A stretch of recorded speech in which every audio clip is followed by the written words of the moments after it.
South beat அன்பு உறவுகளுக்கு வணக்கம். நான் ஃபெலிக்ஸ் இன்பவுலி. இந்த நேர்காணலில் நாம் சந்திக்கிறப்பவர் திராவிட இயக்க சிந்தனையாளர், எழுத்தாளர், பேச்சாளர் திரு வே மதிமாறன் அவர்கள். வணக்கம். வணக்கம். தமிழ்நாட்டில் ஒரு ஆட்சி மாற்றம் நடந்திருக்குது. தாவேக்கா ஆட்சி அமைச்சிருக்கிறாங்க. ஜோசப் விஜய் முதலமைச்சராக இருக்காரு. இந்த சூழலில் நம்பிக்கை வாக்கெடுப்பு நடந்தது. அதில் திமுக வெளிநடப்பு செய்திருக்கிறாங்க. பாமக, பாஜக போன்ற கட்சிகள் விலகி இருந்திருக்கிறாங்க. அதிமுகவை சேர்ந்த 22 எம்எல்ஏக்கள், அதாவது எடப்பாடி ஆதரவு நிலைப்பாட்டில் இருக்கிற எம்எல்ஏக்கள் எதிர்த்து வாக்களித்தாலும் மெஜாரிட்டியை ப்ரூவ் பண்ணியிருக்காரு விஜய். இந்த அரசியல் சூழலை எப்படி பார்க்குறீங்க? இந்த அரசியல் சூழல் முதல்ல தேர்தலுக்கு அப்புறம் நம்ம சந்திக்கிறோம். முதல்ல இதை நான் எதிர்பார்க்கல. திராவிட முன்னேற்ற கழகம் ஆட்சி இழக்கும்னு நான் கொஞ்சம் கூட கற்பனை பண்ணவே இல்லை. ஏன்னா அதோட நலத்திட்டங்கள் அவ்வளவு சிறப்பாக எளிய மக்களுக்கான நலத்திட்டங்களாக இருந்தது. அதனால் எப்படி இருந்தாலும் எளிய மக்கள் கைவிட மாட்டாங்க அப்படின்னு உறுதியாக நம்பினேன். அதையும் மீறி ஆட்சி மாற்றம் நடந்திருக்குது.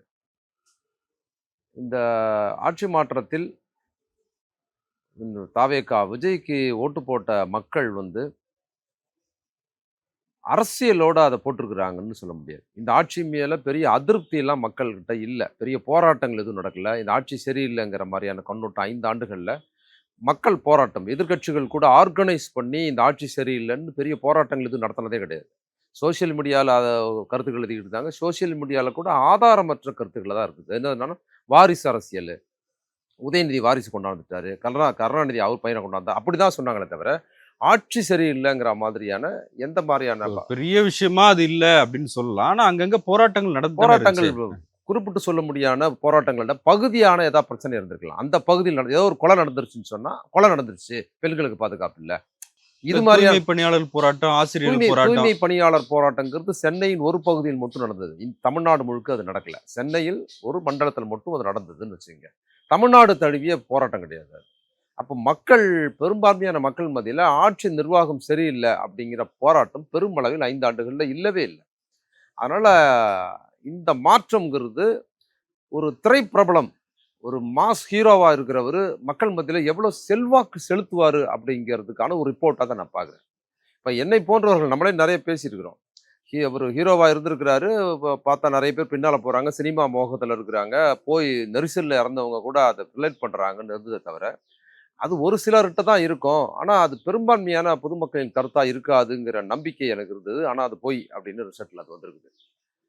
அப்போ திராவிட முன்னேற்ற கழகத்துக்கும் இப்போ ஓட்டு போட்டிருக்க அந்த மக்களுக்குமான இடைவெளியாக நான் எதை பார்க்குறேன் இந்த 5 ஆண்டுகள் அப்படின்னு பார்த்தீங்கன்னா, நலத்திட்டங்கள் நிறைவேற்றினாங்க. மற்றபடி திராவிட முன்னேற்ற கழகத்தோட அரசியல் நடவடிக்கை, அவங்க தொடர்ந்து பேசின விஷயங்கள், செயல்பட்ட விஷயங்கள்ங்கிறது சமூக நீதி. சமூக நீதி அப்படின்னு எடுத்துக்கிட்டிங்கன்னா, சமூக நீதியில் இடஒதுக்கீடு பிரதானமானது, சிறுபான்மை மக்களின் பாதுகாப்பு, பெண்கள் நலன், மொழி பாதுகாப்பு, தமிழ் உணர்வு, இந்தி எதிர்ப்பு, சமஸ்கிருத திணிப்பு எதிர்ப்பு, இந்தி திணிப்பு எதிர்ப்பு, அப்புறம் பாஜக மதவாத கருத்துக்களுக்கு திணிக்கும் போது அதை எதிர்த்து போராடுவதுங்கிறது இதுதான் இந்த பேக்கேஜ் தான் சமூக நீதி அரசியல். அதில் ரொம்ப தீவிரமாகவே திமுக செயல்பட்டது. இப்போ அந்த பக்கத்தில் விஜய்க்கு ஓட்டு போட்ட மக்கள் இது போன்ற அரசியல் கண்ணோட்டம் உள்ள மக்களாக அவங்க இல்லை. அவங்களுக்கு சரியா சொல்லணும்னு சொன்னால் இந்திய திணிச்சா அதை பற்றி அவங்களுக்கு பிரச்சனை இல்லைங்கிற கண்ணோட்டம் உள்ளவளாக இருக்கிறாங்க. அதே போல் தமிழ் மொழி உணர்வு, மொழி மீது இன்னொரு மொழி திணிக்கப்படுதுன்னு அது குறித்து அவங்களுக்கு அக்கறை இல்லை. அதே போல் பார்த்தீங்கன்னா இடஒதுக்கீடுல இந்த மாதிரி தாழ்த்தப்பட்ட, பிற்படுத்தப்பட்ட சிறுபான்மை மக்களுக்கான இடஒதுக்கீடு, கல்வி, வேலைவாய்ப்பு, இதை பாதுகாக்கணும். ஒன்றிய அரசு பள்ளிக்கூடங்களை மூடுது, இந்த மாதிரியான ஸ்கீம், அது குறித்தான அரசியல் கண்ணோட்டமும் அவங்க கிட்ட இல்லை. அப்போ விஜய்க்கு ஓட்டு போட்ட மக்கள் எந்த மாதிரி இருக்கிறாங்கன்னு சொன்னால், நீங்கள் இந்த அரசியல் கண்ணோட்டம் படித்தவர்கள் மத்தியில் திமுக கட்டமைக்கிற அந்த அரசியல் கண்ணோட்டத்துக்கும் விஜய்க்கு ஓட்டு போட்ட மக்களுக்குமான இடைவெளி ரொம்ப அதிகமாக இருக்குது. இது என்ன ஆகுதுன்னா, இந்த வினையாற்றம் தான் திமுக தொடர்ந்து தன் ஆட்சி காலங்களில் ஆட்சியிலும் தான் செஞ்சது, தொடர்ந்து பாஜக எதிர்ப்பு தான் பிரதானமாக செஞ்சது.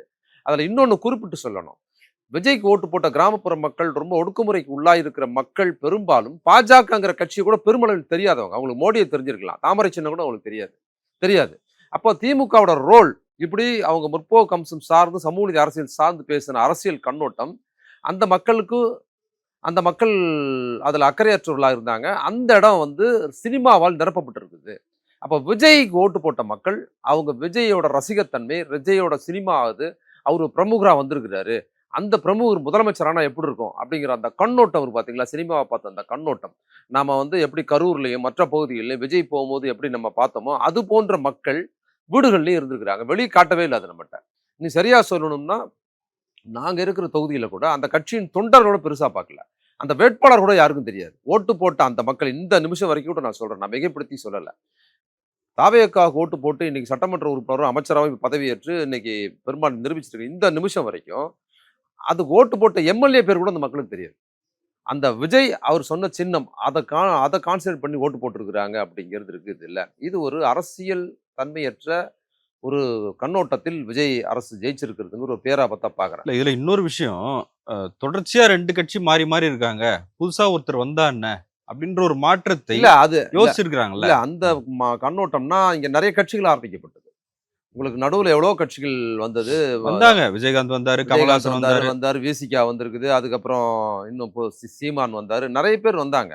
ஆனா இந்த கருத்து தான் அவங்க போட்டிருக்காங்கன்னு சொல்ல முடியாது. அப்படி ஒரு அரசியல் கண்ணோட்டம் 2 திராவிட கட்சிகள் சரியில்லைங்கிற அரசியல் கண்ணோட்டம் தான் இந்த மக்களை வினையாற்றி இருக்குதுன்னு சொன்னா, அந்த வினையாற்று அவங்க முதல்ல பண்ணியிருக்கலாம். இன்னும் சரியா சொல்லணும்னா, இந்த திமுகவின் இந்த கடந்த 5 ஆண்டுகளோடும் அதுக்கு முன்னால இருந்த அதிமுக ஆட்சிகள்ல ரொம்ப மோசமா இருந்தது. 10 ஆண்டுகள் ஆட்சி. அதுக்கு முன்னாலே அவங்க செஞ்சிருக்க முடியும். 2011 கலைஞர் தோத்தபோது அதிமுக தேவையில்லைங்கிற முடிவுக்கு வேற யாரையாவது அவங்க தேர்ந்தெடுத்துக்கலாம். அந்த மாதிரியெல்லாம் அரசியல் கண்ணோட்டம் அப்படிலாம் நம்ம தான் சொல்றோமே தவிர, அப்படி ஒரு அரசியல் கண்ணோட்டம் இல்லை. இது தமிழ்நாட்டுக்கு புதுசும் இல்லை இப்படி ஓட்டு போடுறது. இதுக்கு முன்னால வந்து எம்ஜிஆருக்கு இப்படிதான் ஆதரவு இருந்தது. நீங்க சரியா பார்த்தீங்கன்னா, இன்னைக்கு வந்து இப்ப சரியா இந்த நேரங்கள்ல பாஜகவுக்கு எதிரான மிக கடுமையான ஃபைட் பண்ண மாநிலம்னு சொன்னா தமிழ்நாடு தான். அதுவும் குறிப்பா தமிழ்நாடு முதலமைச்சர் கடைசி நாள் வரை, இந்த ஆட்சியின் கடைசி நாள் வரை சண்டை செய்தார். இன்னும் குறிப்பா சொல்லணும்னா, தொகுதி வரையறையை வந்து ஒன்றிய அரசு இங்க சட்டசபை தேர்தல் நடக்கும்போது அங்க நடைமுறைப்படுத்துச்சு. நான்லாம் தேர்தல் பிரச்சாரத்துல கிராமப்புற மக்கள் மத்தியில போய் பேசிக்கிட்டு இருக்கும்போது, இங்க முதலமைச்சர் என்ன பண்ணாரு, தேர்தல் பிரச்சாரத்திலிருந்து விலகி ஒன்றிய அரசின் தொகுதி வரையறைக்கு போயிட்டாருங்க. அது நீங்க ஒப்பீட்டளவில் பார்த்தீங்கன்னா, அது அது ஒரு அது இல்ல அதுவும் கூட பாஜகவை கொள்கை எதிரின்னு தாவேக்கா சொல்லிட்டாங்க. இல்லைங்க. நான் பாஜகவை சொல்றேன் தான் பெரும்பான்மையா நிராகரிச்சிருக்காங்க இல்லைங்க. தமிழ்நாட்டு நான் மக்கள். சொல்றது என்னன்னா, பாஜகன்னு ஒரு பெரிய கட்சி விஜய்க்கு ஓட்டு போட்ட மக்களுக்கு பெரிய சரியில்லைன்னு நான் சொல்றேன். அது வினையாற்றலைன்னு சொல்றேன். இங்க தமிழ்நாட்டுல கிராமப்புற மக்கள் மத்தியிலும், எளிய மக்கள் அரசியல் மயப்படுத்தாத மக்கள் மத்தியில், அவங்களுக்கு வந்து அதிமுகவ தெரியும். கட்சி ரீதியா எம்ஜிஆர் கட்சி. அப்ப திமுகவ தெரியும். பெரும்பான்மையான மற்ற கட்சிகள பெரும்பான்மையா தெரியாது மக்களுக்கு. பாஜகவ சுத்தமாவே தெரியாது. மற்ற கட்சி விஜயகாந்த் கட்சிய தெரியும்.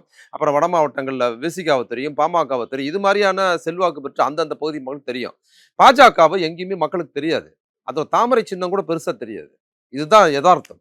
அந்த சூழல்ல தமிழ்நாட்டுல தேர்தல் நேரத்துல நான் சொல்றேன். தேர்தல் நேரத்துல முதலமைச்சர் வந்து தேர்தல் பிரச்சாரத்தை நிப்பாட்டிட்டு, நெருக்கடியான சூழல்ல தேர்தல் நிப்பாட்டி வச்சுட்டு, தொகுதி வரையறையில் பாஜக எதிர்ப்ப வந்து அவர் கட்டமைக்கிறாரு. படித்தவர்கள் மத்தியில், அரசியலாக்கப்பட்ட மத்தியில் உள்ள அரசியல் தீவிரமா கட்டமைச்சு, அது போராட்டத்தை தொடர்ந்து பண்ணி அதுல வெற்றியும் பெற்றாரு. இந்த வெற்றி பெற்ற விஷயத்துல அந்த மக்களுக்கு இத பத்தி தெரியல. விஜய்க்கு ஓட்டு போட்ட மக்களுக்கும் தெரியல, விஜய்க்கும் தெரியல. அதுல இன்னொரு விஷயம், விஜய் அதனால தான் பாஜக குறித்து பேசல. அவர் பாஜக குறித்து பேசுறதுல ஒரு பாஜகவோட ஒரு ஆதரவு மனநிலை மட்டும் அதை தீர்மானிக்கல. அவரோட ரசிகர்கள் மத்தியில பாஜக குறித்து ஏன் பேச மாட்டீங்கன்னு யாரும் கேட்கவும் இல்ல.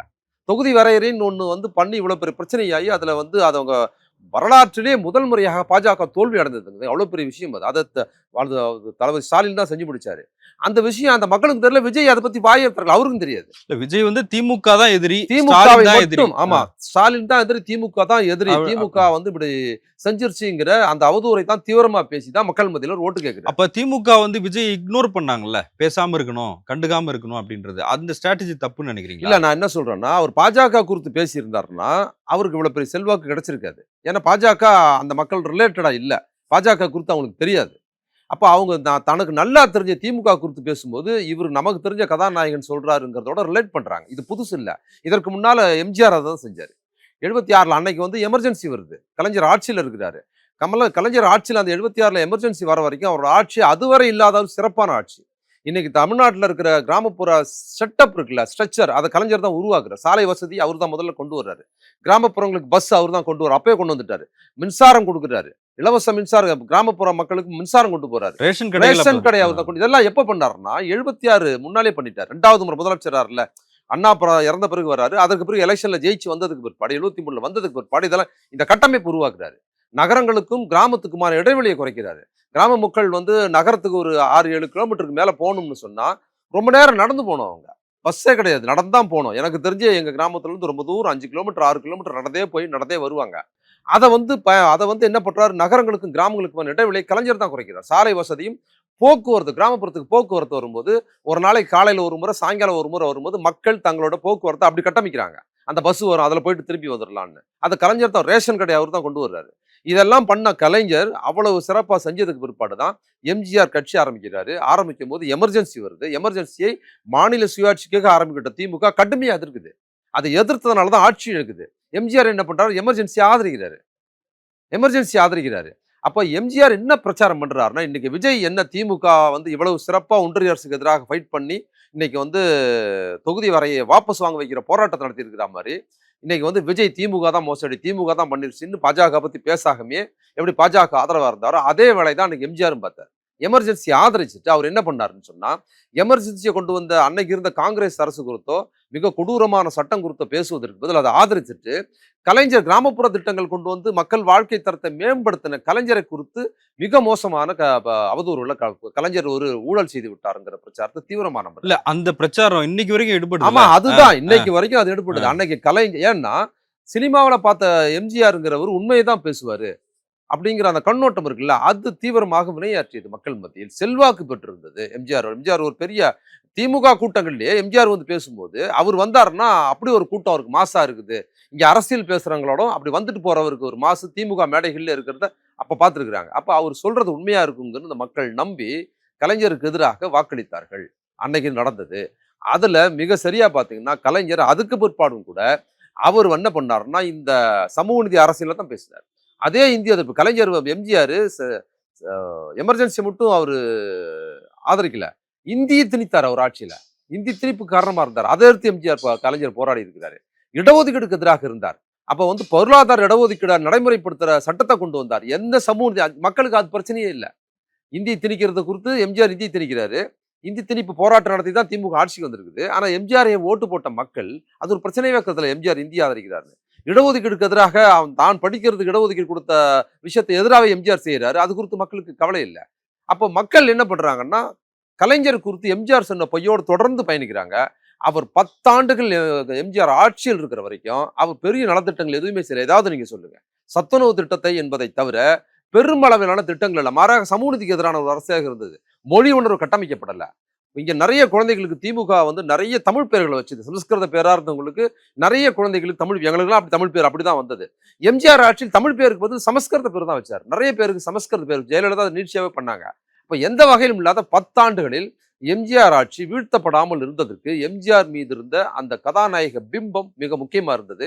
எம்ஜிஆருக்கு ஓட்டு போட்ட மக்களை கலைஞர் டிஸ்டர்ப் பண்ணவே இல்லை. அவரோட அரசியல் என்னன்னா படித்தவர்கள் மத்தியில் பேசுகிற அரசியலாவே இருந்தது. அதே மாதிரி அந்த ஒன்றிய அரசு எதிர்ப்பு, இடஒதுக்கீடு, இந்திய எதிர்ப்பு போராட்டம், அப்புறம் தமிழ் இலக்கியங்கள்ல சங்கத்தமிழ், அப்புறம் சிலப்பதிகாரம், அப்புறம் திருக்குறள், இது இப்படிதான் பிரச்சாரம் இருந்தது. அது இல்ல, இது எதுவுமே எம்ஜிஆர் ஓட்டுப்பட்ட மக்களுக்கு அவசியம்.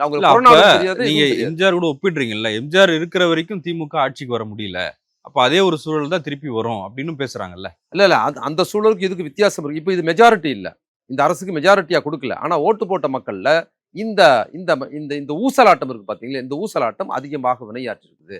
அதனால கடந்த 5 ஆண்டுகள் ஆட்சி தனக்கு பிடிக்காதனால அந்த மக்கள் போடலங்கிறத நீங்க புரிஞ்சுங்க. அதனால அதுக்காக சொல்றது நான் அந்த எவிடன்ஸ். இன்னும் சொல்ல போனா ஓட்டு போட்ட மக்கள்ல பெரும்பான்மையானவர்கள் ஓட்டு போட்ட மக்கள்ல நலத்திட்டங்கள் அனுபவிக்கிற மக்கள் நிறைய, சென்னை பேஸ்டா இருக்கிற மக்கள் இருந்து, கிராமப்புறங்களில் ஓட்டு போட்ட மக்கள்ல இருந்து பெரும்பான்மையான மக்கள், இந்த 1000 ரூபாய் வாங்குற மக்கள், இவங்கெல்லாம் அதிகமா போட்டிருக்கிறாங்கிறதுனால இந்த ஆட்சி அவங்க மேல பெரிய அதிருப்தியான ஓட்டா இது இல்லை. விஜய்ங்கிற ஒரு பிரமுகர் ஒரு நடிகருக்காக போடணுங்கிற ஒன்றும் இல்லைங்க.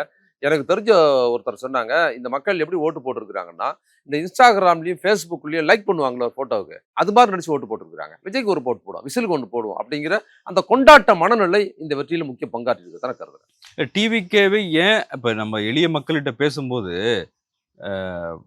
நீங்க திமுகவை ஏன் எதிர்க்கிறீங்க கேட்டோம்னா, அப்படிலாம் ஒண்ணும் இல்லையே, அவரும் நல்ல மனுஷன் தான், மாசம் ஒரு 1000 போட்டாரு, போகும்போது கூட ஒரு 4000 ரூபாய் போட்டு தான் போனாரு, ஆனாலும் டிவிக்கே வந்தா நல்லா இருக்கும்ல, எனக்கு பிடிச்சிருக்குல்ல அப்படின்றதுதான் வந்து அதிகமா பேசுறாங்க. அதுதான், அது டிவிக்கேன்னு கூட அவங்களுக்கு தெரியாதுங்க. விஜய் விஜய் விசில் தாவேக்காங்கிற பேர் கூட நான் தான் சொல்றேன்.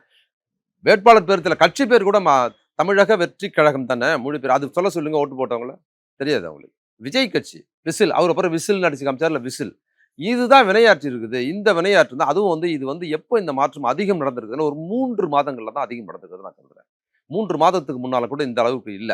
அதுல வந்து இன்னொரு விஷயம் என்னன்னா, விஜயை சுத்தி இருக்கிற அந்த டீம், அந்த ஐடி விங், அவங்க சோசியல் மீடியால வேலை பார்த்தது வந்து ரொம்ப சிறப்பா வேலை பார்த்துருக்காங்க. ரொம்ப திட்டமிட்டு பொய்களை, அவதூறுகளை பரப்புறதுல ரொம்ப அக்கறை எடுத்து மக்கள ரீச் பண்றதுல தொடர்ந்து வேலை பார்த்தாங்க. இப்ப நீங்க பொய் அவதூறுன்னு சொல்றீங்கல்ல, அத மக்கள் நம்புறாங்கல்ல. அதுதான் அதை எப்படி நம்புற மாதிரி வேலை மாத்துவீங்க? பார்த்தாங்கன்னு சொல்றேன். அதுதான் சொல்றேன். திரும்ப அத வேலை பார்த்தாங்க. இந்த அவதூறுகள திரும்ப திரும்ப பொய் சொல்லி நம்ப வச்சிருக்காங்க. அந்த டீம் வந்து அத சக்சஸ்ஃபுல்லா பண்ணியிருக்குது.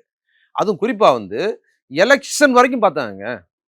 நம்ம தரப்புல அப்படி பார்த்ததா எனக்கு தெரியல. எலக்ஷன் தரப்பு இண்டிவிஜுவலா இருக்கிறவங்க நாங்கலாம் நெறைய அந்த மாரி பார்த்தோம். நம்ம பேட்டி குடுத்தோம். நான் கட் பண்ணி போட்டேன். போடுறவங்கலாம் போட்டேன். அதுக்கப்புறம் நம்ம தான் ஜெயிச்சுருவோம்னு எனக்கு உறுதியா தெரிஞ்சதுனால, எலக்ஷனுக்கு அப்புறமான ஒரு ஒரு ஒரு கருத்து கணிப்பு வெளியிட்டாங்கல்ல. அந்த கருத்து கணிப்பே பொய்ன்னு நான் சுற்றுலா போனேன். சுற்றுலா போன இடத்துல சும்மா இல்லாம அது பொய் என்பதற்காக அங்க போய் முழக்கம் போட்டாலும் போட்டேன். இது பொய். ஏன்னா நான் ஆணித்தரமா நம்புனேன்.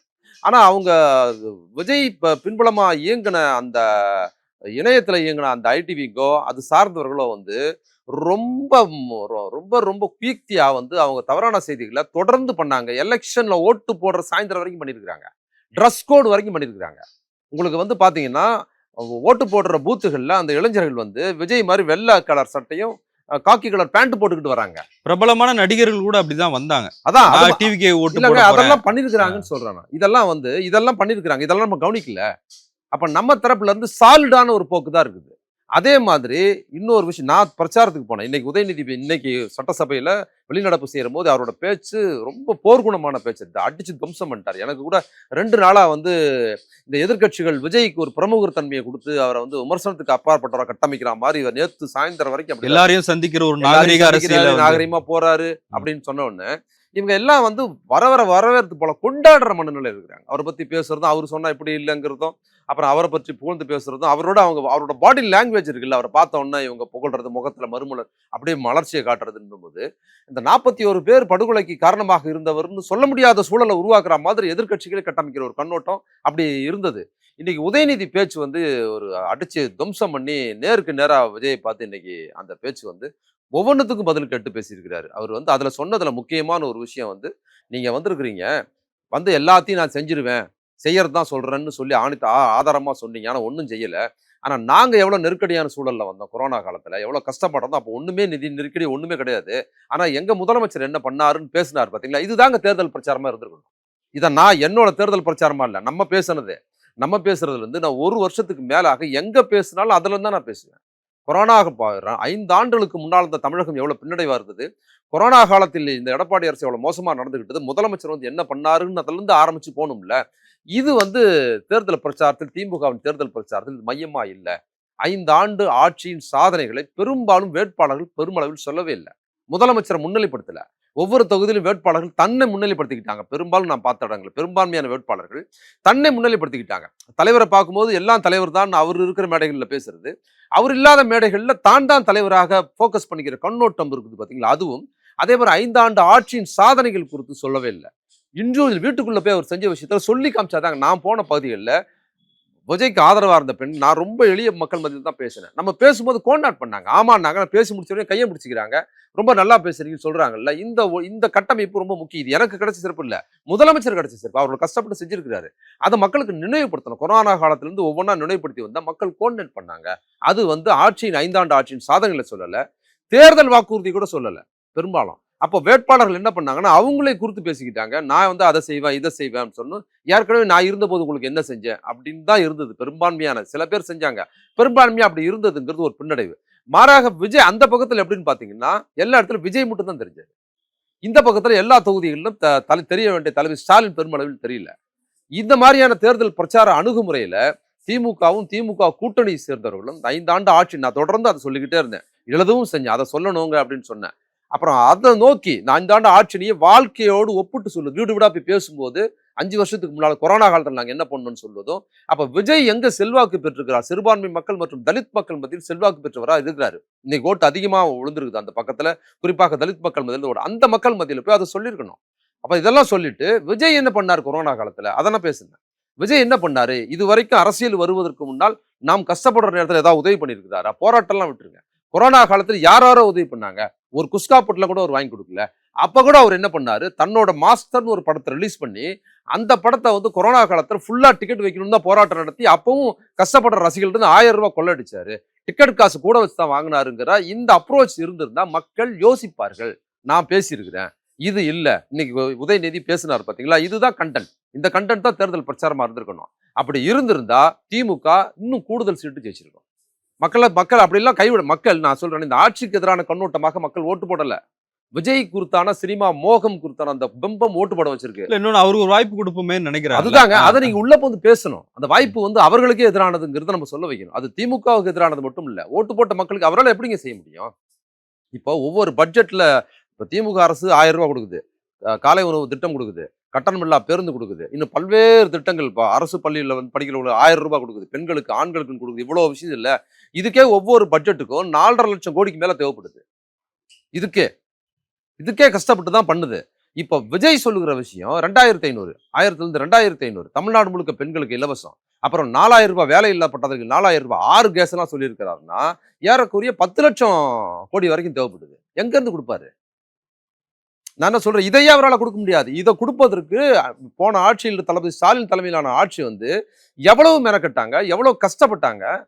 இல்ல இப்பவே சில உழைக்கும் மக்கள், எளிய மக்கள் அவங்களாம் இன்ஸ்டாகிராம்ல பேசுறாங்க இல்லையா?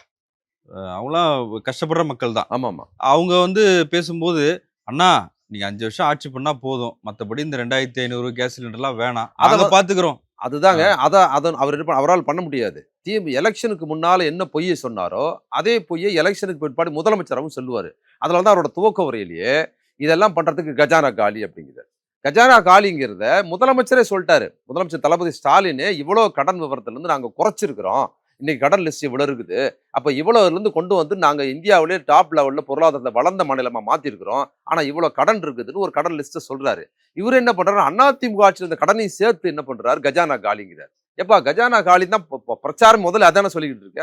அப்ப இப்ப வந்து சொல்றாரு இதுக்கு தயார் பண்ணுவார். அதை தான் நான் சொல்றேன். அரசியல் படுத்தப்படாத மக்கள் விஜய் சொன்னதை எலெக்ஷனுக்கு முன்னால் எப்படி நம்பினாங்களோ எலெக்ஷனுக்கு அப்புறம் நம்புறதுக்கு வாய்ப்பு இருக்கு. இல்ல அப்ப அரசியல் படுத்தப்படாத மக்கள் அப்படின்னா மக்களை குறை சொல்லலாமா? அதுவும் திராவிட இயக்கத்தின் தவறு தானே? ஆமா, தவறுதான். நம்ம மக்களை அதை தான் சொல்றேன். தேர்தல் பிரச்சாரத்துல கூட நெருக்கி போய் மக்கள்கிட்ட பேசணும். ஒரு அலட்சியம் கண்ணோட்டம் இருந்தது. சில பேர் என்ன பண்ணாங்க, காசு கொடுத்தா போட்டுருவாங்கங்கிற கண்ணோட்டம் கூட அதிகமா இருந்தது மக்கள் மத்தியில. மக்கள் மத்தியில அரசியல் பேசுறத பெருமளவில் விரும்பல வேட்பாளர்களை. போட்டுருவாங்க அப்படின்னு நம்ம பண்ணிருக்கிறோம், போட்டுருவாங்கன்னு. பேச்சாளர்களா போனவங்களை கூட பெருசா பேசுறத வந்து வேட்பாளர்கள், கருத்து சொல்றவங்கள கூட பெருசா விரும்ப காணோம். இதெல்லாம் ஒரு விதம். இதை நம்ம உடைச்சு பார்த்தா அந்த மக்கள் வந்து அந்த மக்கள்கிட்ட பேசியிருக்கணும், அந்த மக்கள்கிட்ட வாதம் பண்ணியிருக்கணும். அவங்க வெளியே வந்திருப்பாங்க. அப்ப அந்த கருத்து ஒவ்வொரு வீடா போய் பேசும்போது ஓட்டு போட்டுருங்க, இந்தாங்க அப்படி இந்தாங்க நோட்டீஸ் அப்படின்னு சொல்லிட்டு வர்றதில்ல. அவங்க கிட்ட பேசணும். விஜய்க்கு ஆதரவா இருக்கிறாங்கன்னு சொன்னா இதை நீங்க சொல்லணும், நாங்க இதை பண்ணியிருக்கிறோம், விஜய் என்ன பண்ணியிருக்கிறாருன்னு கேட்டிருக்கணும். அப்ப இந்த விவாதம் ரொம்ப முக்கியமானதா தேவைப்படுது. அதுதான் திரும்பவும் சொல்றேன். இப்போ ஆட்சிக்கு வருவதற்கு முன்னால் என்ன பொய் சொன்னாரோ ஆட்சி காலத்தில் அதை இன்னும் தீவிரமா பொய்யா சொல்லுவாரு. இப்ப அவர் தொடர்ந்து ஆட்சியில இருந்தாருன்னா என்ன பண்ணுவாருன்னா, தன்னோட அரசு சாதனம் இதெல்லாம் அவருக்கு செட்டப்பா இருக்கும்போது என்ன பண்ணுவாருன்னா, கடந்த ஆட்சி ஊழல் செய்து விட்டது, கடந்த ஆட்சி கொள்ளையடித்து விட்டது, கடந்த ஆட்சி மொத்தத்தை எடுத்துட்டு போயிடுச்சு, நம்ம இதை பண்ணலாம்னு பார்த்தா அது கூட பண்ண முடியல, கடந்த ஆட்சி கொடுத்த 1000 ரூபாய் கூட என்னால கொடுக்க முடியாத அளவுக்கு நான் தான் ஆட்சிக்கு வருவேன்னு தெரிஞ்சு அவங்க வேணும்னே எல்லாத்தையும் எடுத்துட்டு போயிட்டாங்கன்னு அந்த அவதூறை கட்டமைப்பாரு.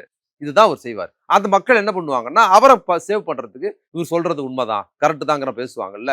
இது ரொம்ப பலவீனமான ஒரு சூழல். இந்த சூழல்ல தீவிரமா வேலை பார்க்கணும். இல்ல அதை எப்படி எதிர்த்து வேலை செய்ய முடியும்னு நினைக்கிறீங்க? ஏமா பேசணுங்க. எப்படி வேலை செய்ய முடியும்னா, போன 5 ஆட்சிகள்ல ஜெயலலிதா இவங்கெல்லாம் இருக்கும்போது திருப்பி கலைஞர் ஜெயிச்சு வந்தார்ல, மக்கள் மத்தியில போய் பேசணும். இது பொய்ங்கிறத உடைச்சு பேசணும். இப்ப டார்கெட், நீங்க எலெக்ஷனுக்கு முன்னால யாரு டார்கெட்னு திமுக காரர்கள் கூட்டணிக்கு தெரியலங்க. இவர்தான் நம்ம வந்து இவர்தான் ஆட்சிக்கு வருவாருங்கிற கண்ணோட்டம் யாரும் முடிவு பண்ணவே இல்லை. விஜய் தான் ஜெயிப்பாரு முடிவு பண்ணவில்லை. அதிமுக பாஜக தான் திமுகவின் டார்கெட். அவ தான் எடுத்து பேசணும். இன்னைக்கு டார்கெட் தெரிஞ்சிருக்கு. இவர்தான் டார்கெட். இவர் தான் மக்கள் ஓட்டு போட்டிருக்கிறாங்க. அப்ப இவரை நோக்கி பிரச்சாரம் செய்வதும், இவர் எப்படி வந்து மக்களை வந்து அரசியல் நடிகரா இருக்கும்போது மக்களை எப்படி கொள்ளையடிச்சார் சினிமா டிக்கெட் வச்சுன்னு சொல்றதும், இன்னைக்கு வந்து எப்படி கையாளாத அரசா இருக்குதுங்கிறதும் சொல்லணும். இன்னைக்கு அதை ஆரம்பிச்சிருக்கிறார் உதயநிதி. சட்டசபையில நேருக்கு நேரா ரொம்ப கடுமையா, அதாவது உண்மையை பேசியிருக்காரு, கடுமையான வார்த்தைகளோட பேசியிருக்கிறாரு, சட்டசபையில ஆதரிச்சிருக்கிறாரு. இது குறித்து ஒன்றும் அவரால் விஜய் ஒன்றும் பதில் சொல்ல முடியாது. கடைசி அவரோட உரையில வந்து எழுதி கொடுத்தது சாதாரணமா எந்த எமோஷனும் இல்லாம சாதாரணமா தான் படிச்சுட்டு போறாரு. அவரை எதிர்கொள்ள முடியாது. அதை இன்னைக்கு உடச்சு அரசு இது இந்த கண்ணோட்டம் ரொம்ப முக்கியமானது. விஜய்க்கு ஓட்டு போட்ட மக்கள் மத்தியில் இதை உண்மையை சொல்வதும், எவ்வளவு திமுக கஷ்டப்பட்டு காரியங்களை செஞ்சது இன்னைக்கு சொல்லியிருக்கிறாரு. எல்லாத்தையும் சட்டசபையில் அவரை வச்சுக்கிட்டே முகத்துக்கு நேரா சொல்றாருல, அது ரொம்ப முக்கியமானது. விஜய் இல்லாத மேடைகள்ல போய் சொல்றது இல்ல. விஜயை முகத்துக்கு நேரா சட்டசபையில் வைத்துக்கொண்டு நாங்க இதெல்லாம் செஞ்சோம், நீங்க இது கூட செய்யலன்னு சொல்றாரு பாருங்க. இதுதான் எடுபடும். இல்ல இப்ப இன்னொன்னு, இப்ப திமுக கூட்டணிக்கு ஒரு 1.5 கோடி பேர் வாக்கு செலுத்திக்கிறான்னு வச்சுங்களேன். இப்ப திமுக கூட்டணியில் இந்த கட்சிகள் எல்லாமே இப்ப காங்கிரஸ் உடனே போயிட்டாங்க. விசிகா, கம்யூனிஸ்ட் கட்சியில வந்து வெளியேந்த ஆதரவு, முஸ்லீம் லீகும் வந்து வெளியேந்த ஆதரவுன்னு சொல்லியிருக்காங்க. இப்ப இந்த சூழல்ல திமுக கூட்டணியை பலவீனப்படுத்துறது தான் பாஜகவோட டார்கெட்டா இருந்துச்சு. அப்ப அது திமுக கூட்டணி உடைஞ்சிருச்சுல்ல, அதை எப்படி பாக்குறீங்க? ஆமா, திமுக கூட்டணிலையும் தொடருவோம், அங்கேயும் போயிருக்கிறேன்னு சொல்லியிருக்கிறாங்க. அதைத்தான் இன்னைக்கு உதயநிதி சொல்லியிருக்கிறாரு. உங்களுக்கு வந்து சரியா சொல்லணும்னா, உங்க ஓட்டு போடாத மக்கள் தான் அதிகங்கிற அந்த புள்ளிவிவரத்தை சொல்லியிருக்கிறாரு. எம்ஜிஆர் காலம் கிடையாது. இது ஒரு அலை கிடையாது. புரியுதா உங்களுக்கு? அலை கிடையாது. இந்த ஆட்சி சிறப்பா இருந்ததுல ஒரு டைலமா, நடிகருக்கு போடலாமா வேண்டாமாங்கிற டைலமால போட்டு தான் பார்க்கலாமே. அவர் ஒரு சூப்பரான சாகசலாம் பண்ற ஒரு நடிகரா இருக்கிறாருங்கிற அந்த கண்ணோட்டம் இருக்கு பார்த்தீங்களா? அது வினையாற்றுது. இந்த சினிமா மோகம்ங்கிற சினிமா நடிகர்களை பார்க்கறதுல உள்ள ஆர்வம் பிரமுகர்களுக்கே இருக்குது. நம்மளே பேசியிருக்கிறோம். முற்போக்காளர்ல இருக்குது. இப்ப பாருங்க, கம்யூனிஸ்ட் கட்சி மற்ற மாற்று கருத்து உள்ள முற்போக்கு அமைப்பில் உள்ள ஆபீஸ் போனா எப்படி கொண்டாடுறாங்க? அவங்களே தலைவர்களும் மற்ற அதிகாரிகள், போலீஸ்காரங்க எல்லாருமே எல்லாரும் முன்னெடுக்கிறாங்களா ஒரு சினிமா நடிகரை பார்க்கறதுல. ஒரு கம்யூனிஸ்ட் கட்சியை சேர்ந்தவங்களுக்கு மற்ற அமைப்புகளுக்கே வந்து அவரை பார்க்கறதும், அவர் கூட நின்று பேசுறதும், அவர் கூட போட்டோ எடுக்கிறதும், ஒருத்தர் தள்ளி நின்றுட்டு பக்கத்துல நிக்கிறதுக்கு நீ நில்லுங்கிற அந்த இருக்கும்போது மக்களுக்கு இருக்காதா? அந்த இது அவர் ஸ்டாரா இருக்கிறாரு, விஜய் நம்மளை தேடி நம்ம வீட்டுக்கு வராருங்கிற அந்த சந்தோஷம். அது பாத்தீங்கன்னா பாடி லாங்குவேஜ் அவ்வளவு கடுமையா விமர்சனம் பண்ணி பேசுறதுல இவங்க கிட்ட அந்த ரசிக மனோபாவம், சினிமா பற்றியான கண்ணோட்டம், சினிமாக்காரர்களுக்கு முக்கியத்துவம் கொடுப்பதில் திமுகவில் இருந்து கம்யூனிஸ்ட் கட்சி வரை எல்லாத்துக்குமே ஒரு குதூகலம் இருக்கு. தமிழ்நாடு முற்போக்கு எழுத்தாளர் சங்கம் என்பது சிபிஎம் நாங்க நேரடியா அந்த மாதிரிலாம் போலன்னு சொல்லலாம். அவங்களும் பந்தா பாக்குறாங்க. அவங்க தமிழ்நாடு முற்போக்கு எழுத்தாளர் சங்கம் என்பது சினிமாக்காரோட பழகிறதுக்கான ஒரு அமைப்பு மாதிரி தான் அது செயல்படுது. இல்ல அப்படி சொல்ல வேண்டாம். அது ஒரு முற்போக்கு அமைப்பு. சினிமாவுக்கு பாராட்டு விழா நடத்துறதுக்கு தான் ஆரம்பிச்சது. நீங்க ஆரம்பிச்சல மணிரத்னத்தோட இஸ்லாமிய எதிர்ப்பு படமான பம்பாய்க்கு பாராட்டு விழா நடத்தினாங்க. அதை ஆரம்பத்துல இருந்து சொல்றேன். அதோட பயந்தாங்க. அதுக்கு ஒரு பயந்தாங்க. மதன் எழுத்தாளருக்கு விருது கொடுத்தாங்க. அந்த படத்துல அன்பே சிவத்துக்கு விழுதுனார். அன்பே சிவத்துக்கு பாராட்டு விழா நடத்துறாங்க. கமலஹாசன் ரசிகர், ரஜினி ரசிகர் 2 பிரிவு இருக்கு தமிழ்ல. ரஜினி படத்தை ரஜினி ரசிகரா இருக்கிறவங்க கமல் படத்தை விமர்சிக்கிறது, கமல் ரசிகரா ரஜினி படத்தை விமர்சிக்கிறது. கபாலி படம் வந்த போது தாமேசால் இருக்கிற பொறுப்பாளர்கள் கபாலி படத்துல இதெல்லாம் இருக்குது இல்ல. அப்போ நீங்க மக்களை எப்படி குறை சொல்லுவீங்க? அப்போ நீங்க அவ்வளவு அறிவாளியாக முற்போக்காளராக இருக்கிறவங்கள திமுகவில் கூட அது இருக்குது. திமுகவில் மற்ற முற்போக்கள் எல்லாரோடும் ஒரு சினிமா பிரமுகர் வந்துட்டாருன்னு அவர் கொடுக்குற முக்கியத்துவம் திமுகவில் ரொம்ப அதிகமா இருக்குது. நானே கண்கூடா பார்த்துருக்கிறேன். நீங்க எப்ப வேணுமாலும் தலைமையோட ரீச் பண்ண முடியும் ஒரு சினிமா பிரமுகர். ஒரு இயக்குனரோ, ஒரு நடிகரோ, ஒரு சாதாரண காமெடி நடிகரோ, ஒரு படத்தை எடுக்கிற டைரக்டரோ யாரோ வந்து ரொம்ப ஈஸியா அவங்க கோண்டக்ட் பண்ணிக்க முடியுதுன்னு இருக்கும்போது, அப்ப சினிமாக்காரர்களுக்கு அதிகமான வாய்ப்புகளை சினிமாக்காரர் அல்லாத கட்சிகளே வந்து இவ்வளவு முக்கியத்துவம் கொடுக்கும்போது மக்கள் ஏன் கொடுக்கறதுல தப்புன்னு ஒரு கேள்வி இருக்க தானே செய்யுது. அப்ப இதையெல்லாம் கணக்கில் எடுத்துதான் இந்த கட்சிகள் நடைமுறைப்படுத்தணும். அப்ப விஜய்க்கு எங்க இருக்கு? விஜயை வீழ்த்துவதற்கு நீங்க அரசியலுக்கு வந்ததுக்கு விஜய் பேசுவது பிரச்சனை இல்லை. விஜய் இல்லைன்னா இன்னொரு அடுத்த நடிகர் ஒருத்தர். அப்ப என்னன்னா விஜய் மாதிரியான ஒரு நடிகரை மக்கள் எங்கிருந்து நம்புறாங்கன்னா ஒரு சினிமாவில இருந்து நம்புறாங்க. அதைத்தான் நம்ம திரும்ப திரும்ப சொல்றோம். கல்வி விழா சிவகார்த்திகேயன் தான் அதிக கைத்தட்டு. ஆமா, சிவகார்த்திகேயன் எழுந்த விஜய்க்கு எங்க நடக்குதோ அதெல்லாம் அந்த ஸ்டேடியத்துல அவரு தான் பிரமுகர். இப்ப எனக்கு வந்து முதலமைச்சர் பிரமுகர், எனக்கு வந்து துணை முதலமைச்சர், அங்க இருக்கிற கல்வி அன்பில் மகேஷ் இவங்க எல்லாம் தான் நமக்கு பிரமுகர். அப்ப முதலமைச்சரை பார்க்கும்போது நமக்கு ஒரு சந்தோஷம் வருது. சிறப்பா இருக்காரு, கல்வி விழா நடந்தது. ஆனா அங்க இருக்கிறவங்களுக்கு திமுக அமைச்சர்களே வந்து எல்லாத்துக்குமே அது இருக்கு. அப்ப சிவகார்த்திகேயன் இந்த மேலதானே கண்ணு. அதுதான் சொல்றேன். ஆல்டர்னேட்டிவ் விஜய்க்கு ஆல்டர்னேட்டிவ் சிவகார்த்திகேயன், விஜய்க்கு ஆல்டர்னேட்டிவ் அஜித் கிடையாது. அப்போ நீங்க விஜய் என்கிற பிரமுகர் உருவாவதற்கு இவர்கள் எல்லாமே ஒரு காரணம்ங்கிற நான். விஜய் ஒரு சினிமா பிரமுகர் உருவாவதற்கு, இன்னைக்கு அரசியல் பிரமுகரா வருவதற்கு இவங்க காரணம் இல்லாம இருக்கலாம். மக்கள் மத்தியில் விஜய் இன்னைக்கு ஓட்டு போடுற அளவுக்கு செல்வாக்கு பெறுவதற்கு எல்லாருமே ஒரு காரணம். நீங்க சொல்ற மாதிரி சினிமாவை உருவாக்குனதுல இன்னொன்னு சொல்லிடுறேன் ஃபெலிக்ஸ். இன்னைக்கு விஜய் கிடைச்சிருக்கிற அந்த செல்வாக்கு 3 ஆண்டுகள் அரசியல் வந்ததுனால கிடைத்த செல்வாக்கு கிடையாது. 2018 இருந்தே அவர் திமுக டார்கெட் பண்ணி வர்றாரு. 2018 தான் முதல் சர்க்கார் படம் வரும்போது அவர் திராவிட இயக்கங்களுக்கு எதிரான ஆல்டர்னேட்டிவ் சினிமாவை எடுக்கிறாரு. அந்த சினிமாவை தயார் பண்ணது சன் பிக்சர்ஸ். அவருக்கு அது ஒரு இளைய தளபதினு பட்டம் போட்டுக்கிட்டு இருந்த அவருக்கு முதல் முறையாக சர்க்கார் படத்துல தான் தளபதிங்கிற பட்டம் தரப்படுதுங்க. அது நேரா திமுக தலைவர் டார்கெட் பண்ணி வந்தது. நான் தான் அன்னைக்கே அதை பேசினேன், எல்லா இடங்களையும் பேசினேன். திமுக மேடையில கலைஞருக்காக ஒரு நினைவு கருத்தரங்கத்தை அவங்க கனிமொழி ஏற்பாடு பண்ணியிருந்தாங்க. அந்த நிகழ்ச்சியில அதை கண்டிச்சு பேசுறேன். தமிழ்நாட்டுக்கு ஒரே தளபதினா அது தலைவர் ஸ்டாலின் ஒருவர் தான். இவர்ல நான் திமுக கிடையாது. இன்னும் சொல்லப்போனா அந்த மேடையிலே சொன்னேன், அவரை நான் தளபதி இது வரைக்கும் கூப்பிட்டதே கிடையாது. திமுக தலைவரை. ஆனா தளபதி தான் அவர் தான் எனக்கு புரியும்.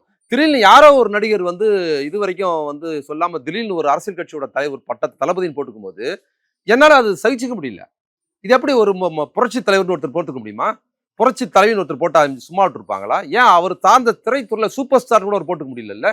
அப்படி இருக்கும்போது தளபதின்னு சொன்னாதான் திமுகவுக்கு தெரியும். அந்த பட்டத்தை எடுத்து அவர் போட்டுக்கிறாரு. திமுககாரர்கள் அமைதியா இருந்தாங்க. நான் ஒருத்தன் தான் திரும்ப திரும்ப பேசிக்கிட்டு இருந்தேன். இப்ப 2 வருஷத்துக்கு முன்னால வரைக்கும் தான் திமுக தரப்புல இருந்து அவரை தளபதின்னு கூப்பிடுறதே கொஞ்சம் விஜய் தளபதின்னு கூப்பிட ஆரம்பிச்சாங்க. பிறந்த நாள் வாழ்த்து கூட தளபதி விஜய் அவர்களுக்கு இன்னும் திமுக போட ஆரம்பிச்சாங்க. இப்ப அரசியல் தேர்தல் கட்சி அவர் அரசியல் கட்சி ஆரம்பிச்சதுக்கு பிற்பாடு தான் திமுக தரப்புல இருந்து விஜய் தளபதின்னு கூப்பிடுறது குறைஞ்சிருக்குது. அப்ப எங்க ஆரம்பிச்சுங்க 2018 திமுக டார்கெட் பண்ணி தான் வர்றாரு. அதோட வளர்ச்சி அதுக்கு முன்னாடி வந்து இப்ப ரெட்ஜெயின்ட்டே வந்து விஜய் வச்சு படம் எடுத்திருக்காங்கல்ல, ப்ரொடியூசரா எடுத்திருக்காங்க. நான் என்ன சொல்றேன்னா இது மாதிரியான மாஸ் ஹீரோ சப்ஜெக்டா வச்சு எடுக்கிற சினிமா இருக்கு பாத்தீங்களா, அது எல்லாமே தமிழ்நாட்டுக்கு சீர்கேடு. அவர்கள் அரசியலில் எப்படி வேணுமால் செல்வாக்கு பெறுவார்கள் என்பதை விஜய் மீண்டும் நிரூபித்திருக்கிறார். அப்போ விஜய்க்கு என்ன நடந்திருக்குது? விஜய் ஒரு மாஸ் ஹீரோ. அவர் நீங்க ஒரு குடும்ப கதாபாத்திரமா நடிச்சிருக்காரு. அவர் வந்து சிவாஜி கணேசன் மாதிரி ஒரு பெர்ஃபார்மன்ஸ் ஆர்டிஸ்டா நடிச்சிருக்காருன்னா இந்த இந்த இமேஜ் வந்திருக்குமா அவருக்கு? ஒரு ஒரு நடிகரா உயர்ந்திருக்கிறாரு அப்படின்னா வந்திருக்குமா? கமல்ஹாசனுக்கு ஏன் வந்து விஜய்க்கு வந்த அளவுக்கு செல்வாக்கு வரல? கமலஹாசன் மாஸ் ஹீரோவா நடிச்சிருக்கிறாரு. ஆனா அவரோட டார்கெட் மாஸ் ஹீரோங்கிறது இல்ல. அவர் பெர்ஃபார்மன்ஸ் ஆர்டிஸ்ட். ரஜினிக்கு ஏன் பெரிய செல்வாக்கு வந்தது? ரஜினி பெர்ஃபார்மன்ஸ் ஆர்டிஸ்டா இல்ல. அவர் மாஸ் ஹீரோவா நடிச்சாரு. இந்த மாஸ் ஹீரோ விஷயத்தை வந்து கட்டமைச்சது ரஜினிகாந்த் தான் ஃபர்ஸ்ட்ல கட்டமைக்கிறாரு. அவர்கிட்ட தான் அடுத்த ஆட்சி போவோம். அவர் தான் அரசுக்கு வருவாருங்கிற பிம்பத்தை அவர் சினிமா உருவாக்குச்சு. அப்ப அரசியல் எல்லா கட்சி தலைவர்களும் ரஜினியை கூப்பிட்டு தம்பக்கம் வச்சுக்கிட்டா நமக்கு ஜெயிக்க முடியுங்கிற கண்ணோட்டம் விளையாட்டுது பாத்தீங்களா? அதோட நீட்சி தான் இன்னைக்கு விஜய். அப்ப நாம எங்க வேலை பார்க்கணும்னா இங்க வேலை பார்க்கணும். நான் சொல்றது தேர்தல் அரசியல் கட்சிகளை மட்டும் சொல்லல, முற்போக்காலும் சேர்த்து சொல்றேன்.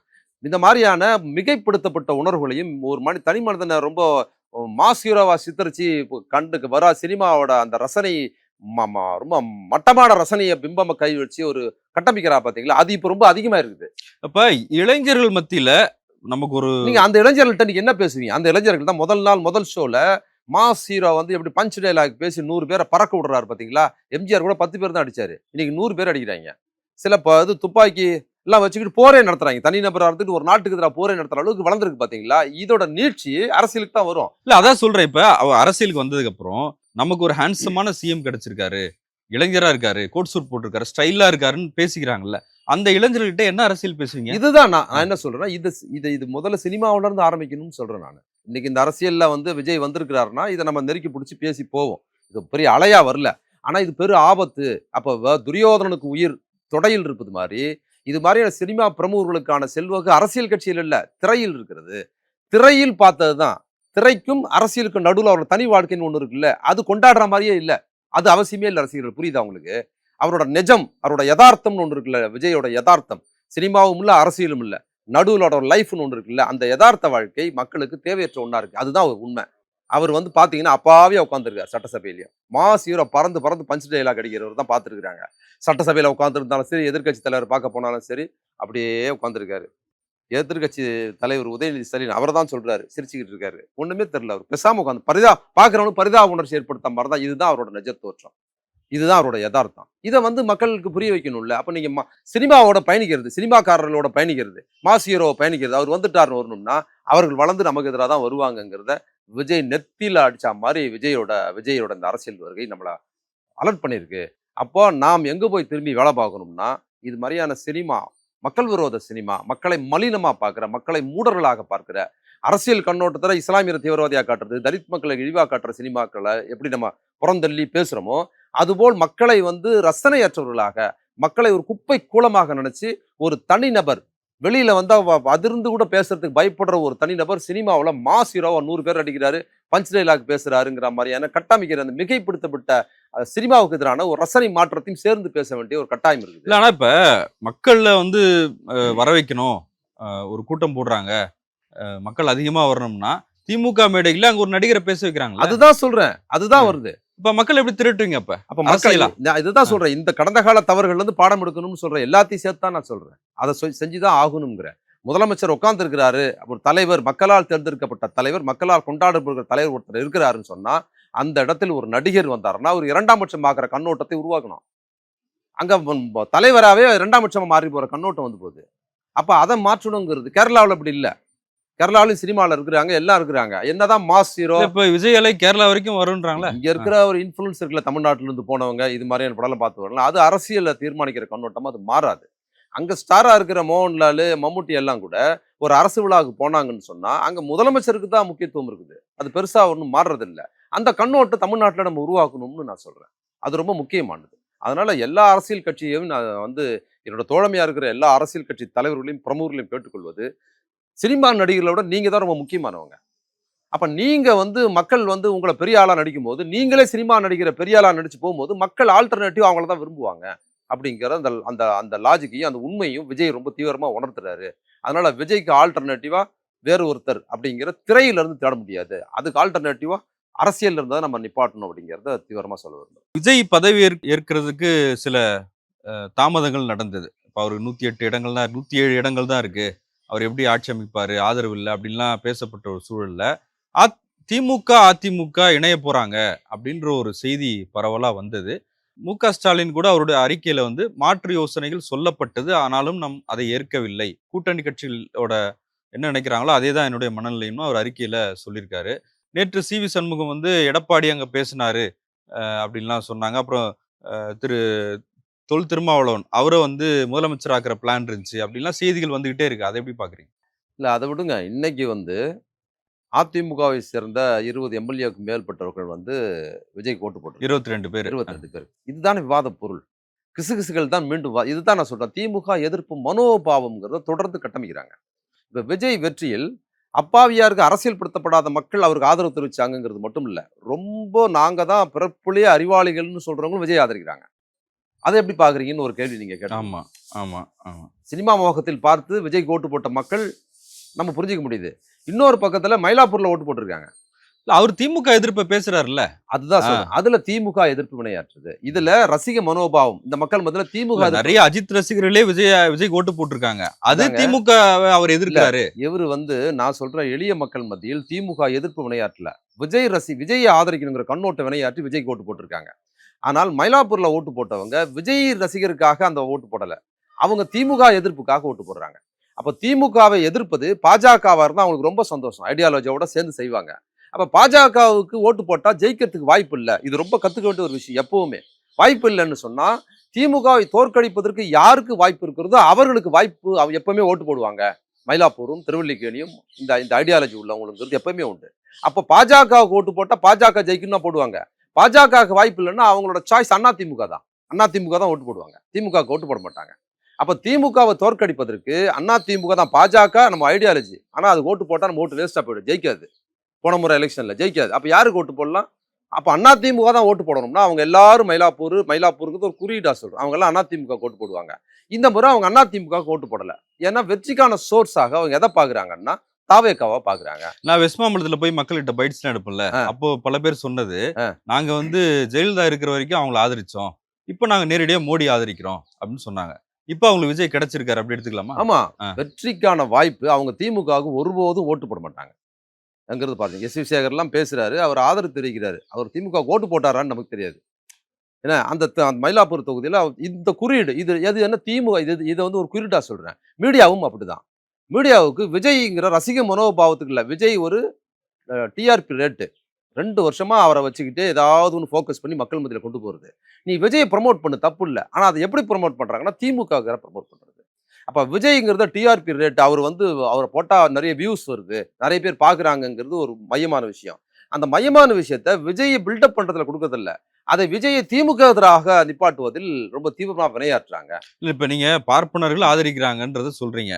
ஆன்டி டிஎம்கே மைண்ட் செட் இருக்க தலித் ஆக்டிவிஸ்டும் ஆதரிக்கிறாங்க. அதுதான் சொல்றேன். திமுக எதிர்ப்புங்கிற ஒரு குறியீடா சொல்றேன். நீங்க திமுக எதிர்ப்பில் பார்ப்பனர்கள் எப்பவுமே இருப்பாங்க. இந்த பக்கத்தில் திமுக எதிர்ப்பாளராக இருக்கிற தலித் ஆக்டிவிட்டிஸ் ஆகட்டும், அல்லது தமிழ் தேசியம் பேசுறவர்கள் ஆகட்டும், இடைநிலை சாதியில இருந்து வந்தவங்க ஆகட்டும், அவங்க எல்லாம் என்ன பண்ணுவாங்கன்னா திமுக எதிர்ப்புக்கு யார் வரானோ அந்த குதிரையில பணம் கட்டுறது அப்படிங்கிற கண்ணோட்டம் அதோட சேர்ந்து. இல்ல அப்ப ஜாதி மதம் பார்க்காம விஜய்க்கு ஓட்டு போட்டிருக்காங்க. ஜாதி மதம் கூட தெரியல. ஜாதி மதம் பார்க்காம ஓட்டு போட்டிருக்காங்கிறது உண்மைதான். அது எளிய மக்கள்.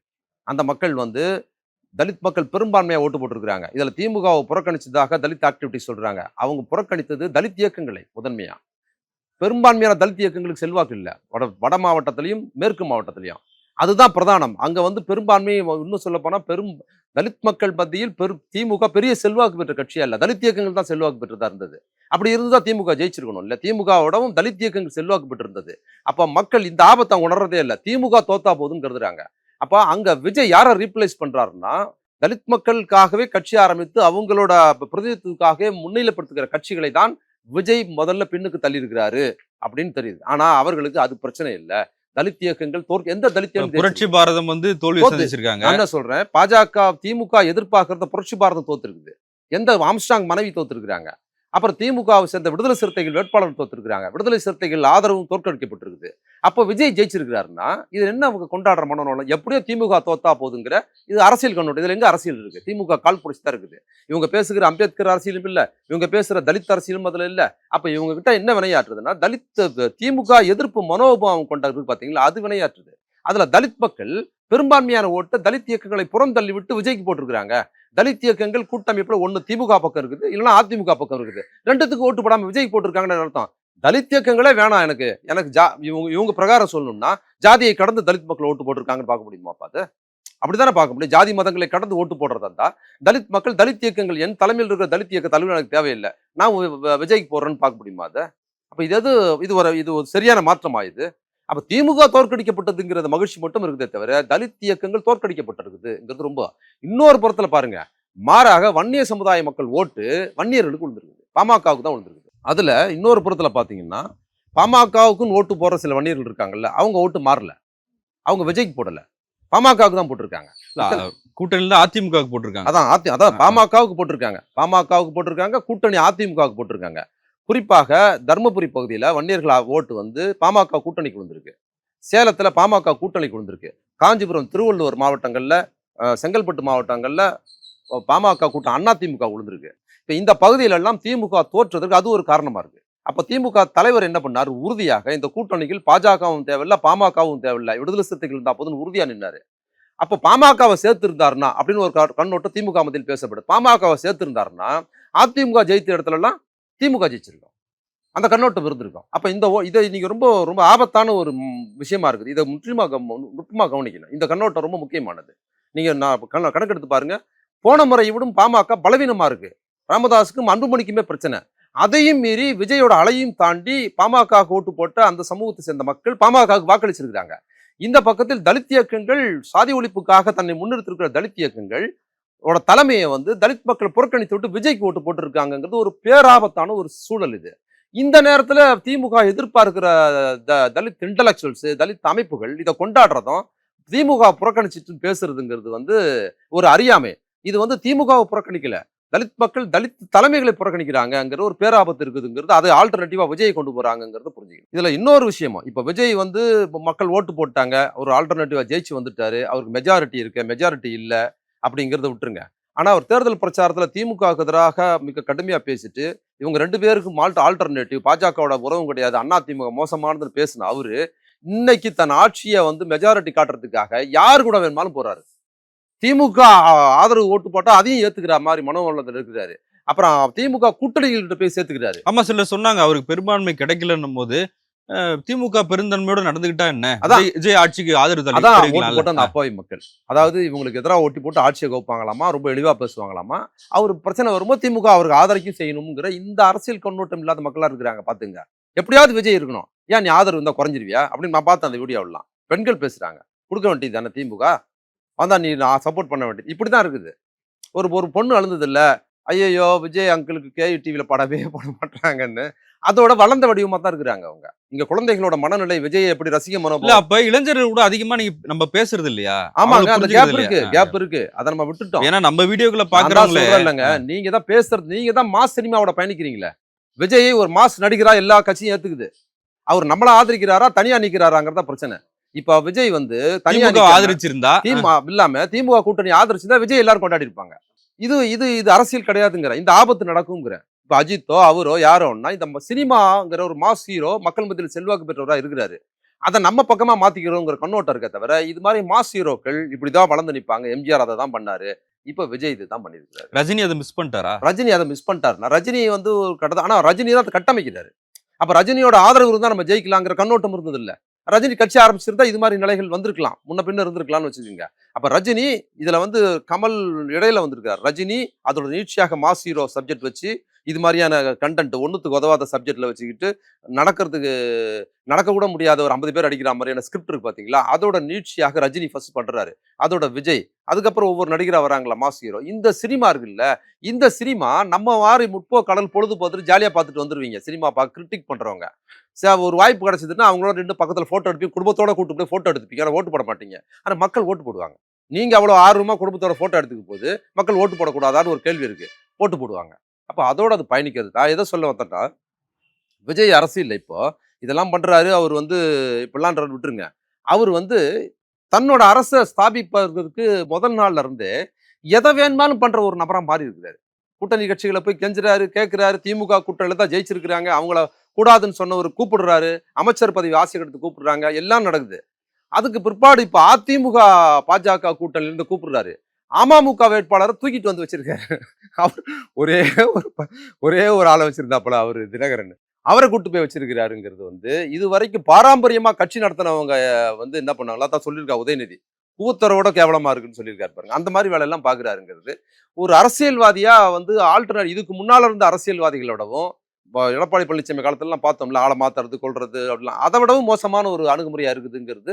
இன்னைக்கு 20 எம்எல்ஏக்களுக்கு மேல அதிமுக ஓட்டு போட்டிருக்காங்கிறது எந்த வகையிலும் நீங்க ஆல்டர்னேட்டிவா இல்லை, இது ஆல்டர்னேட்டிவோட மோசமா இருக்குது அப்படிங்கிற கண்ணோட்டம்.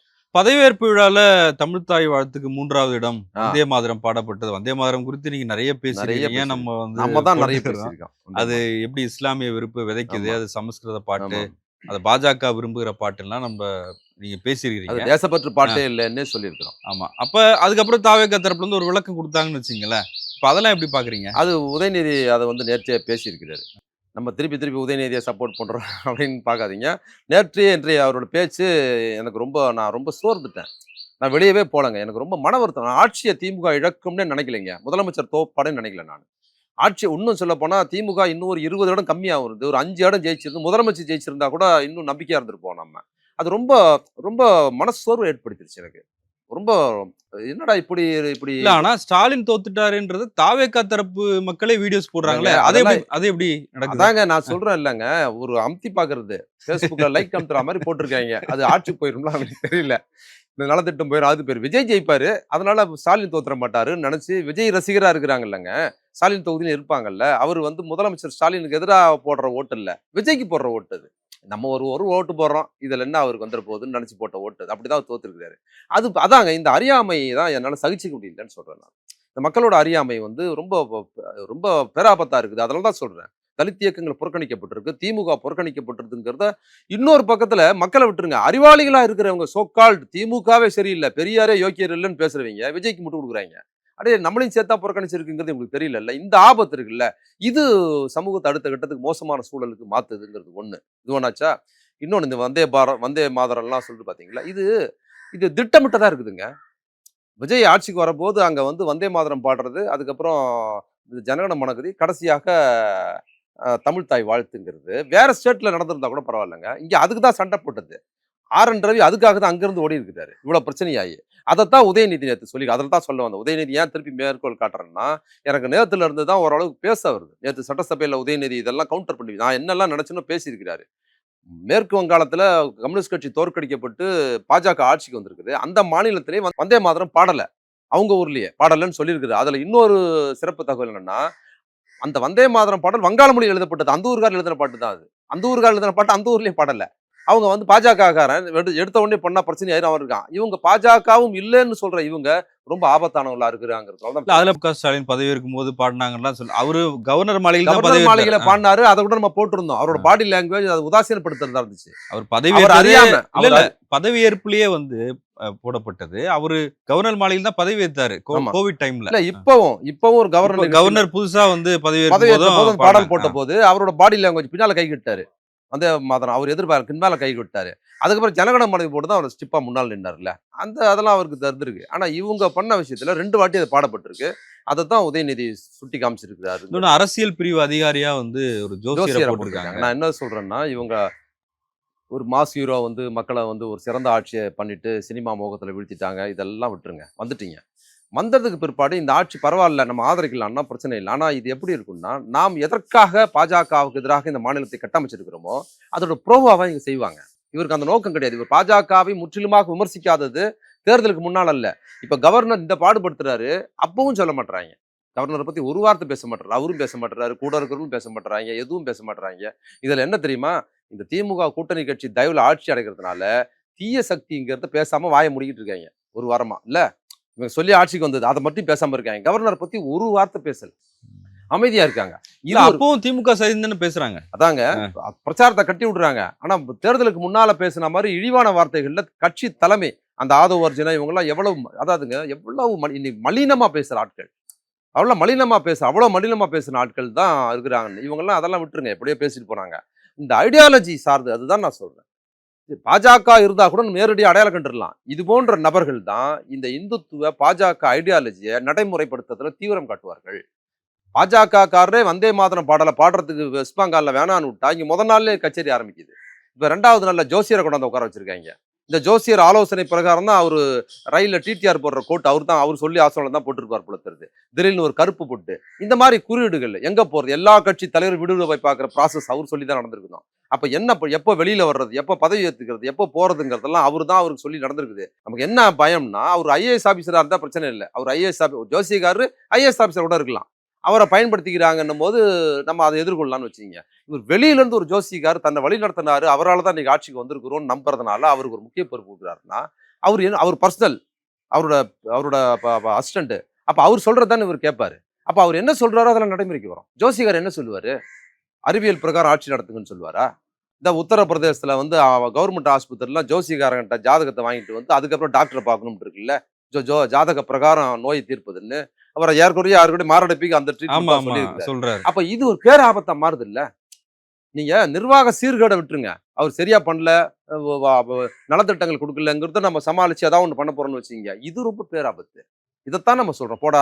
4 ஆண்டுகள் எடப்பாடி அரசு தான் இஸ்லாமிய விரோத சிஏஏ நடைமுறைப்படுத்துறதுக்கு ஓட்டு போட்டுச்சு, கொண்டு வருவோம்னு சொல்லுச்சு, நீட்டுக்கு ஆதரவா இருந்தது, 10% இடஒதுக்கீட்டுக்கு ஆதரவா இருந்தது. இந்த ஆபத்து இருக்குல்ல, இது பேராபத்து. எடப்பாடி பழனிசாமி ஆட்சி அறியாமையா இருக்குதுங்கிறது என் பிரச்சனை இல்லை. அது பாஜகவின் ஆட்சியா இருந்தது. அது சிஏஏ ஆதரவு எதிர்த்துச்சு, இஸ்லாமிய எதிர்ப்பு கண்ணோட்டத்தோடு இருந்தது, பாஜகவோட மொழிக் கொள்கைக்கு ஆதரவா இருந்தது, கல்வியை நடைமுறைப்படுத்தது, இந்தியை திணிப்பை நடைமுறைப்படுத்தது, பகவத்கீதையை கல்வி திட்டத்தை கொண்டு வந்து எதிர்ப்பு தெரிவிக்க இருந்ததுக்கு தான் எடப்பாடி மேல நமக்கு மிகுந்த கோபம்.